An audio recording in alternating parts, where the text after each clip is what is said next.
нусратулло файзуллоев маъруф бо лақабҳои нусрати ғарғарагӣ, молик ва раҳбари корхонаи ресандаи шаҳри Бухтар дар аввали моҳи май баъди қариб 2 моҳи табобат аз бемористони қараболои шаҳри Бухтар ҷавоб шуда, аллакай ба сари кор баргаштааст.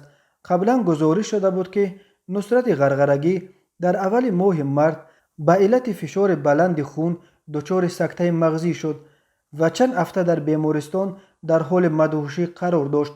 як манбаи пойгоҳи хабарии бомдод хабар дод ки соҳибкори маъруфро рӯзи 2 май аз бемористон ҷавоб доданд ва ӯ аллакай ба ҷойи кораш баргаштааст.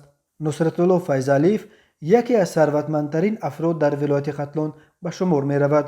ӯ баъди пирӯзии фронти халқӣ дар соли 1992 умури корхонаи ресандаи шаҳри Қурғантепаро ба дасти худ гирифта ва ҳоло ба ҷуз аз раҳбарии ин корхона ҳамчунин меҳмонхонаи Бухтар дар маркази вилояти Хатлон ва як силсила корхонаҳо дар тӯли роҳи Данғара Қурғонтепаро ба ӯ нисбат медиҳанд.